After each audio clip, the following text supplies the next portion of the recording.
Our devices contain our digital lives. They've become so ubiquitous that we often forget that they have lives of their own. Some of the things we surround ourselves with were once ancient biological creatures turned to water bottles, car tyres, hamster balls, or are from contemporary forests and fields of grass.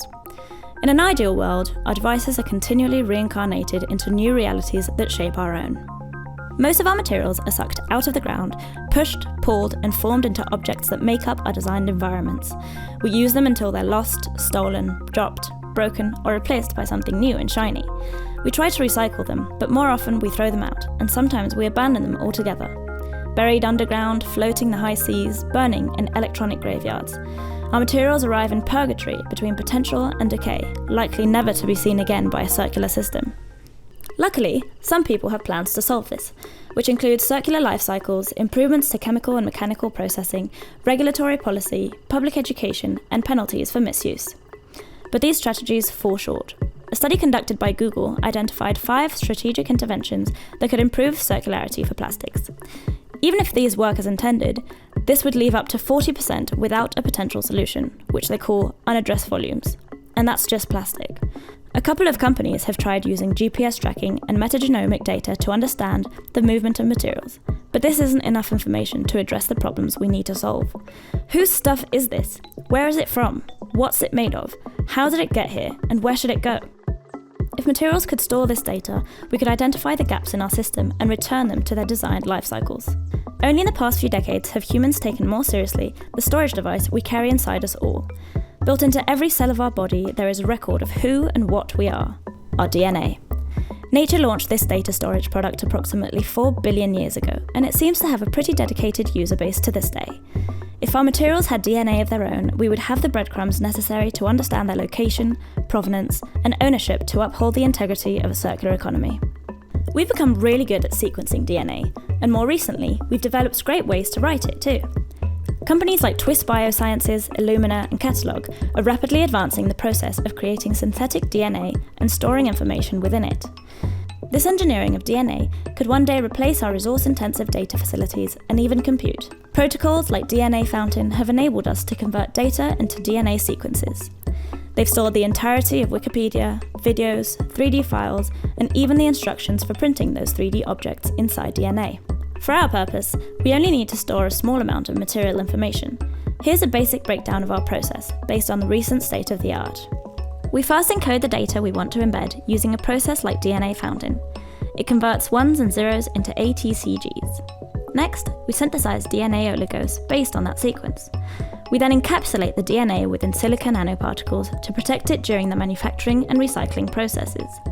These nanoparticles are then embedded into any material during its journey to becoming an everyday object. Later in the product's life cycle, we take a sample of the material and process it to extract the DNA from the nanoparticles. Utilizing a standard PCR test, we can then access the stored data. For our purposes, we can then read the full story of this material, what it is, where it's from, and who made it. When the data is identified, we can add chapters to its story in a database. With this information, we can then usher this material along its life cycle.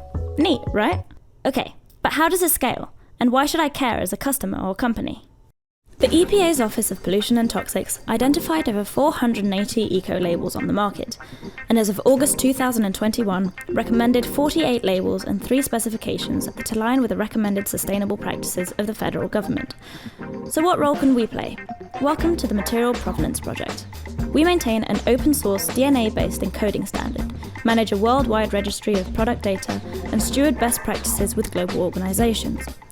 Think of our specification as a bio-based zip file containing all of a material's information. The manifest contains critical data to identify the material and how to process it responsibly. An ID code links to a distributed database storing molecular makeup, extraction origin, product manufacturer, sales location, and methods for post-processing. Our certification label helps purchasers evaluate products and manufacturers meet expectations and obtain other recognition for their practice. As a coalition, we support key stakeholders and material custodians, from governing bodies and industrial producers to municipal systems and consumers. Let's see how this works. Say you're a government organisation like the EPA. You want better material tracking data that can support policies for monitoring industrial practices and procure products and services that align with federal goals. This works hand in hand with the standards of organisations like Global Electronics Council and DNA Data Storage Alliance. Or maybe you're a company that makes hardware. You want transparency of your supply chain and distribution so you can better control where your devices go after market, closing the loop of your circular product stream. Okay, now you're what capitalists call a consumer, or what design thinkers call a user. You pretty much rely on the good faith of companies and regulators to follow through on their promise. Material Provenance Project has your back, providing the foundational evidence that your new phone, your dog's collar, and your flip-flops are manufactured using certified circular materials. This helps protect all vulnerable communities, both humans and non-humans, that are affected by mining, manufacturing, and disposal. Providing the tools to better track and sort materials will help direct resource flows out of dead ends like the black market and back into circularity. Our devices are filled with our stories, and while they may appear to be lifeless, innocent, and silent, they have stories of their own. Their narratives continue long after us, affecting our planet and our ecosystems. Material Provenance Project enables materials to share their journey so we can improve their life cycles and protect all others.